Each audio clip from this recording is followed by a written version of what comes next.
नमस्कार दोस्तों, आप सभी लोगों का हार्दिक स्वागत है मेरे YouTube चैनल पे। दोस्तों, ये टैली टीडीएल फ्री कोड की फिर से मैंने शुरुआत कर दी है और आज के ट्यूटोरियल में हम लोग सिंपल इंटरेस्ट कैलकुलेटर बनाना सीखेंगे। ठीक है, तो इसके लिए सबसे पहले हम लोग क्या करेंगे कि गेटवे ऑफ टैली में सिंपल इंटरेस्ट कैलकुलेटर की एक मेन्यू आइटम को ऐड कर लेंगे और इस पर जब कोई यूज़र इंटर करेगा तो एक अनदर रिपोर्ट ओपन होगी। ठीक है, जिसको हम लोग अल्टर कर सकते हैं। अल्टर का मतलब हम लोग उस पर टाइप भी कर सकते हैं। ठीक है, तो जैसे ही कोई यूजर इस पर क्लिक करेगा तो हमारे सामने ये सिंपल इंटरेस्ट कैलकुलेटर की स्क्रीन ओपन हो जाएगी, जो कि report form part line field से मिल करके बनी होगी। ठीक है, तो यहाँ पर हम लोग सबसे पहले अपनी रिपोर्ट को डिफाइन कर लेंगे और रिपोर्ट में at least one form compulsory होता है, तो फॉर्म ले लेंगे। ठीक है दोस्तों, फिर इसके बाद हम लोग क्या करेंगे, फॉर्म को डिफाइन कर लेंगे। ठीक है, तो फॉर्म में एट लीस्ट वन पार्ट होता है, लेकिन मैंने यहाँ पे दो पार्ट लिए हैं। ठीक है, एक फॉर्म सब टाइटल जहाँ पर आप लोग देख रहे हैं सिंपल इंटरेस्ट कैलकुलेटर लिख के आ रहा है, और दूसरा सिंपल इंटरेस्ट, मतलब ये पूरा पार्ट। ठीक है, ये जो फॉर्म है ये दो पार्टों से मिल करके बना है, एक ऊपर वाला फॉर्म और एक ये नीचे वाला। ठीक है, अब जो फॉर्म सब टाइटल है इसमें हम लोग इन्फो लगा देंगे लोकल फील्ड से, है ना, सिंपल इंटरेस्ट कैलकुलेटर, तो यहाँ पर ये लिख जाएगा और इसकी विड्थ डिक्लेयर कर देंगे। दोस्तों, विड्थ फॉर्म का क्या है, एट्रीब्यूट है। मैंने मंडे, ट्यूसडे और वेडनेसडे को आप लोगों को एट्रीब्यूट के विषय में बताया, वो उसी तरह से आप लोग दोस्तों इन चीज़ों को भी समझते चलिए कि फॉर्म का भी एट्रीब्यूट विड्थ होती है। ठीक है, अच्छा, अब हम लोग अपने सेकेंड पार्ट को डिफाइन करते हैं। सेकेंड पार्ट हमारा जहाँ पर प्रिंसिपल अमाउंट है ना, तो हम लोग पार्ट में लाइन को डिफाइन करते हैं। तो सिंपल इंटरेस्ट वाले पार्ट में हम लोग सबसे पहले प्रिंसिपल अमाउंट ले लेंगे, फिर इंटरेस्ट रेट ले लेंगे, फिर नंबर ऑफ ईयर्स ले लेंगे, फिर रिजल्ट ले लेंगे और यूपिक वर्ड ले लेंगे। ठीक है, कितनी लाइनें हैं दोस्तों, देखिए वन लाइन जहां पर प्रिंसिपल अमाउंट होगा, दूसरी रेट वाली, तीसरी ईयर वाली, चौथी इंटरेस्ट अमाउंट की और पांचवी अमाउंट इन वर्ड्स। ठीक है, अब हम लोग क्या करेंगे, लाइन को डिफाइन करेंगे। तो सबसे पहले जो हमारी प्रिंसिपल अमाउंट वाली लाइन होगी, ठीक है, यहाँ पर हम दो फील्ड ले लेंगे, एक मीडियम प्रॉम्प्ट। दोस्तों, टैली में क्या होता है कि शॉर्ट प्रॉम्प्ट, मीडियम प्रॉम्प्ट और लॉन्ग प्रॉम्प्ट, इस तरह की फील्ड बाय डिफॉल्ट डिफाइन की हुई होती हैं। ठीक है, तो उनको हम लोग यूज करके यहाँ पे जो, सॉरी दोस्तों, जो हेडिंग होती है principal amount, rate, year, interest amount और अमाउंट इन वर्ड्स, इनको हम लोग मीडियम प्रॉम्प्ट की हेल्प से या शॉर्ट प्रॉम्प्ट की या लॉन्ग प्रॉम्प्ट की हेल्प से यहाँ पर लिख सकते हैं, है ना, शो करा सकते हैं कि यूजर इस पे क्या लिखना चाहेगा, और दूसरी फील्ड जहाँ पर यूजर लिखेगा। ठीक है, और दोस्तों हम लोग अपनी खुद की भी फील्डें बना करके उनको अपनी लाइन में यूज कर सकते हैं। जैसे एक फील्ड बना ली, उसका कलर ये है, उसका स्टाइल ये है, उसको स्किप करना है कि नहीं करना है, वो एक फील्ड बना ली, फिर लाइन में उसको यूज कर लिया। ठीक है, अच्छा, अब जो हमारा प्रिंसिपल अमाउंट है इसमें कौन सी फील्ड आएगी दोस्तों, अमाउंट फील्ड, क्योंकि यूजर अमाउंट लिखेगा तभी कैलकुलेशन निकल के आएगी, है ना। और इसके बाद फिर हम लोग रेट वाली लाइन को डिफाइन कर लेंगे। इसमें भी देखिए मैंने मीडियम प्रॉम्प्ट और इंटरेस्ट रेट ले लिया है। ठीक है, तो मीडियम प्रॉम्प्ट में इन्फो क्या करा दिया, रेट। इन्फो भी सेट एज की तरीके फील्ड का एट्रीब्यूट होता है जो इंफॉर्मेशन को लिख करके यहाँ पे दिखाता है।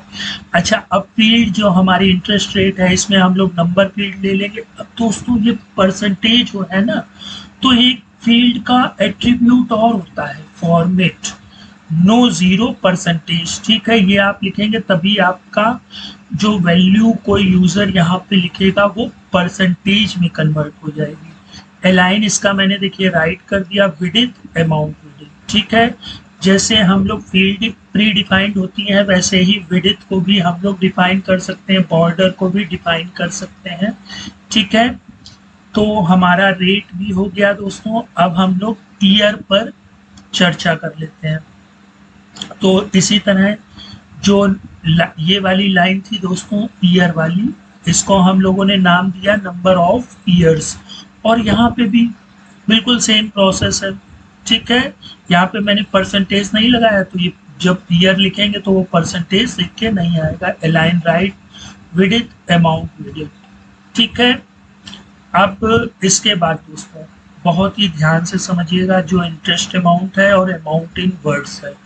देखिए, जो हमारी लाइन रिजल्ट थी उसमें मैंने दो फील्डें ले ली, एक मीडियम प्रॉम्प्ट जो कि इंटरेस्ट अमाउंट को दिखाएगा और दूसरा रिजल्ट को शो करेगा। ठीक है, अब जो लोकल फील्ड डिफॉल्ट, इसको इनएक्टिव रखेंगे। इनएक्टिव से मेरा मतलब है कि अगर यूजर जब इस फॉर्म को ओपन करेगा तब ये शो ही नहीं होगा। कब तक शो नहीं होगा? जब तक प्रिंसिपल अमाउंट ये वाला एम्प्टी है। डबल डॉलर इज एम्प्टी एक टेलीटीरियल का फंक्शन होता है जो कि चेक करता है कि क्या वो फील्ड एम्प्टी है या नहीं है। अगर ये फील्ड एम्प्टी होगी या इंटरेस्ट रेट की फील्ड एम्प्टी होगी या नंबर ऑफ ईयर्स की फील्ड एम्प्टी होगी, तब तक ये इंटरेस्ट अमाउंट को शो नहीं करेगा। इसको देखिए मैंने स्पेस टॉप दे दिया, तो लाइन का एट्रीब्यूट एक स्पेस भी होता है टॉप। अभी हम लोग दोस्तों आगे और इस विषय में डिटेल से चर्चा करेंगे। तो आप देख सकते हैं ये टॉप से 1 इंच स्पेस में है ना। और जो हमारी दोस्तों अमाउंट फील्ड है जहाँ पे हम लोग कैलकुलेशन लाएंगे, इसको ध्यान से समझिएगा। ये हम लोग डबल डॉलर कैल्क एसआई, ठीक है, कैलकुलेटर एसआई मतलब सिंपल इंटरेस्ट। ये फंक्शन जैसे डबल डॉलर इज इम्प्टी टेलीटीरियल में डिफाइंड फंक्शन होता है और ये मैंने खुद से फंक्शन बनाया है। ठीक है, और यहाँ पे हैज प्रिंसिपल अमाउंट मतलब ये वाली फील्ड, हैज इंटरेस्ट रेट ये वाली फील्ड और हैज नंबर ऑफ ईयर्स ये वाली फील्ड। ठीक है, और इसका भी अलाइन मैंने राइट कर दिया। अब जो मेन फंक्शन है दोस्तों उसके बारे में देखिए, यहाँ पे हमें 3 पैरामीटर्स चाहिए। एक तो हम लोग एपी ले लेते हैं मतलब प्रिंसिपल अमाउंट, दूसरा पैरामीटर ले लेंगे एनआर मतलब रेट ऑफ इंटरेस्ट और तीसरा पैरामीटर एनवाई जो कि ईयर का होगा। यहाँ पैरामीटर फंक्शन का एट्रीब्यूट है, ये लिखना कंपलसरी है। ठीक है, अब आपको कितने पैरामीटर की जरूरत पड़ेगी वो यहाँ पर हम लोग उतने पैरामीटर ले लेंगे।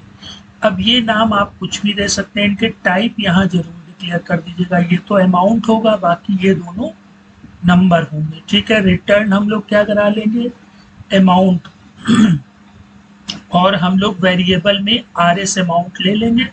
फिर सेट आरएस मतलब जो हमारे आगे आरएस लिख करके आएगा है ना रुपीस में, और डबल हैज एपी। ठीक है, मल्टीप्लाई बाय मतलब प्रिंसिपल। ठीक है, ये चीज प्रिंसिपल। फिर multiply by double has NR मतलब rate of interest, multiply by double has NY मतलब number of years divided by 100। यही फार्मूला होता है कि नहीं होता है दोस्तों सिंपल इंटरेस्ट का, बस। और फिर रिटर्न करा देंगे डबल हैज आरएस से। तो यहाँ पर ये 100 गुणे 5 गुणे 2, तो 100 पंचे 500 और 2 1000 को 100 से डिवाइड कर देंगे तो 10 आ जाएगा। ठीक है, अब दोस्तों ये तो रिजल्ट मिल गया, लेकिन अब इसको हम लोग वर्ड में भी कन्वर्ट करेंगे है ना। तो वर्ड में कैसे कन्वर्ट कर सकते हैं, देखिए यहाँ पर भी हम लोग मीडियम प्रॉम्प्ट और यूपिक वर्ड नाम से लाइन ले लेंगे।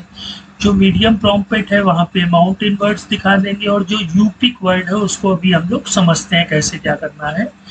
फिर देखिए इसमें भी हम लोग इस फील्ड को भी इनएक्टिव रखेंगे जब तक कि प्रिंसिपल अमाउंट, इंटरेस्ट रेट और नंबर ऑफ ईयर्स ये फील्डें अगर एम्प्टी होंगी तो ये दोनों फील्डें इनएक्टिव होंगी, मतलब ये दिखेंगी ही नहीं। ठीक है, अब इसमें देखिए टाइप हम लोग स्ट्रिंग लेंगे। ये टाइप क्या होगी दोस्तों, स्ट्रिंग, क्योंकि इसमें इंग्लिश में हमारा कितना रेट ऑफ इंटरेस्ट बना है वो लिख करके आएगा। Set always yes. अब जैसे double dollar is empty tally TDL का फंक्शन होता है, वैसे ही डबल डॉलर इन वर्ड भी टैली का क्या होता है दोस्तों, फंक्शन होता है, जो कि ये हैज रिजल्ट है दोस्तों, है ना। हैज रिजल्ट मतलब यही 100 हो गया हमारा, ठीक है। इसको इन वर्ड्स में लिख देगा INR 10 ओनली, ठीक है। अब INR क्यों लगाया, क्योंकि मैंने जब फंक्शन बनाया था तो उसमें रुपीस लगा दिया था, जिससे टैली TDL समझ गया कि ये वर्ड करेंसी है, ठीक है। और ओनली लिख देंगे तो ओनली भी लिख करके आ जाएगा। इसकी विड्थ स्ट्रिंग विड्थ ले लेंगे, ठीक है। कलर इसका रेड और स्टाइल कोई भी नहीं, अगर आप इसमें स्टाइल देना चाहें बोल्ड इटैलिक तो आप दे सकते हैं। दोस्तों अब हम लोग चलते हैं टैली प्रोग्राम में और इस चीज़ को करके भी देख लेते हैं। और मैं आप लोगों से एक रिक्वेस्ट करना चाहता हूं, अगर आपको ये चैनल अच्छा लग रहा है तो दोस्तों के साथ शेयर करें, चैनल को सब्सक्राइब करें। अच्छा दोस्तों, अब हम लोग आ जाते हैं अपने टैली प्रोग्राम में। तो ये जो सिंपल इंटरेस्ट कैलकुलेटर की मेन्यू आइटम पर जैसे ही क्लिक किया तो देखिए अभी रिजल्ट और वर्ड वाला ऑप्शन इनएक्टिव है, मतलब दिख नहीं रहा। क्यों नहीं दिख रहा है, क्योंकि हमने उसको इनएक्टिव कर रखा है विथ कंडीशन जब तक तीनों में कुछ ना कुछ फिल नहीं हो जाएगा। मैं यहाँ पे 200 ले लेता हूँ, अभी भी नहीं शो होगा। क्यों नहीं शो होगा दोस्तों, क्योंकि जब तक तीनों फील्डें फिलअप नहीं हो जाएंगी तब तक वो नहीं शो होगा। अच्छा, रेट ऑफ इंटरेस्ट 10 ले लेते हैं और ईयर ले लेते हैं 2। अब जैसे ही मैंने तीनों फील्डें भरी और इंटर करूंगा तो दोनों फील्डें ऑटोमेटिकली आ जाएंगी। देखिए दोस्तों 200 का 10% 20 रुपये होगा, एक साल में 20 रुपये तो 2 साल में 40 रुपये। तो ये इंटरेस्ट अमाउंट यहाँ पर भी आ गया और अमाउंट इन वर्ड्स, ठीक है। ये स्किप हो, इसको अगर हम लोग चाहें तो स्किप करा सकते हैं और इसको भी चाहें तो स्किप करा सकते हैं, ठीक है। और ये फिर विंडो क्लोज हो जाएगी। क्यों, क्योंकि ये एक नॉर्मल रिपोर्ट थी और अब आप जब ओपन करेंगे तो आप फिर से यहाँ पे सारी चीजें लिखनी पड़ेंगी। तो दोस्तों यहाँ पर आज हम लोगों ने double dollar is empty function का यूज करना सीखा, double dollar is in word करना सीखा, है ना, और फील्ड को इनएक्टिव करना सीखा। तो दोस्तों अब हम लोग नेक्स्ट टाइम मिलते हैं एक बेहतरीन टॉपिक के साथ। तब तक आप लोग यूट्यूब देखते रहिए, प्रसन्न रहिए।